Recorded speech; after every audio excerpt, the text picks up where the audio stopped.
Virat Kohli test cricket రిటైర్మెంట్తో బాధలో ఉన్న cricket అభిమానులకు ఒక గుడ్ న్యూస్. ఇండియా పాక్ యుద్ధ వాతావరణం వల్ల వాయిదా పడిన ఐపీఎల్ మళ్లీ స్టార్ట్ అవబోతుంది. మే 5న ధర్మశాల వేదికగా జరిగిన పంజాబ్ కింగ్స్ ఢిల్లీ మ్యాచ్తో రద్దయిన ఐపీఎల్ 2025 10 రోజుల్లోపే అంటే మే 17న తిరిగి ప్రారంభం కానుంది.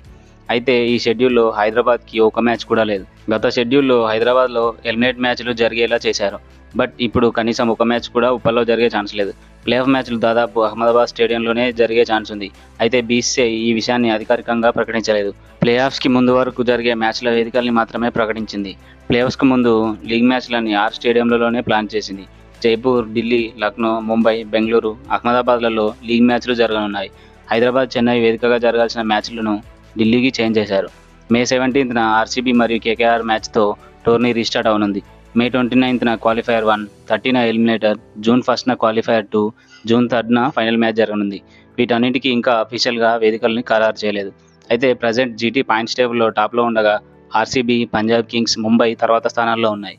ఇక చెన్నై, రాజస్థాన్, సన్ రైజర్స్ హైదరాబాద్ టీంలు ఇప్పటికే ఐపీఎల్ నుండి ఎలిమినేట్ అయ్యాయి. మే 5న పంజాబ్ కింగ్స్, డీసీల మధ్య మ్యాచ్ని మధ్యలో ఆపేసిన సంగతి తెలిసిందే. అయితే ఈ మ్యాచ్ను మే 24న జైపూర్ వేదికగా నిర్వహించనున్నారు. మ్యాచ్ను కంటిన్యూ చేయకుండా తిరిగి ముందు నుండి స్టార్ట్ చేయనున్నారు. ఇక టీమ్స్ పరంగా చూసుకుంటే జీటీ మరియు ఆర్సీబీ దాదాపు తమ ప్లే ఆఫ్స్ని కన్ఫర్మ్ చేసుకోగా మిగతా 2 పొజిషన్స్ కోసం Punjab Kings, Mumbai Indians, Delhi, KKR, Lucknow పోటీ పడుతున్నాయి. ఈ సీజన్లో ప్లే ఆఫ్స్కి ఏ టీంలు వెళ్తాయి, అదేవిధంగా ఐపీఎల్ 2025 ట్రోఫీని సాధించే టీం ఏదో కామెంట్ చేయండి. Thank you for watching.